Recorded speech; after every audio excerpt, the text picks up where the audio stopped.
Hi అండి, welcome to Rajahmundry blogs. ఈరోజు potato fry ఎలా చేసుకోవాలో మీకు చూపిస్తానండి. 3 బంగాళదుంపలు తీసుకున్నాను.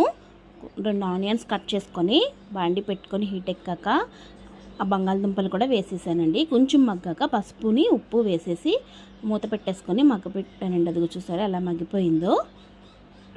మంచి దోరగా ఏగిపోయాయండి అవి. అలా కలుపుకొని ఇది రైస్లోకి చాలా బాగుంటుందండి కలుపుకోవడానికి. పిల్లలు కూడా చాలా ఇష్టంగా తింటారు. ఒక్కసారి ఇలా ట్రై చేయండి. అయిపోయాక చిన్న టీ స్పూన్ అంతా నేను కారం వేసాను. బాగుంటుందండి కారం వేసుకుని. అలా ఆనియన్స్ వేసుకొని బంగాళదుంపలు అలా వేపుకుంటే కలుపుకోవడానికి కూడా కొంచెం బాగుంటుంది. గ్రేవీగా టేస్ట్గా కూడా ఉంటుంది. డ్రై రోస్ట్ కాకుండా ఇలాగ వేపుకుంటే కూడా చాలా మంచిది. అదిగో చూడండి రెడీ అయిపోయింది.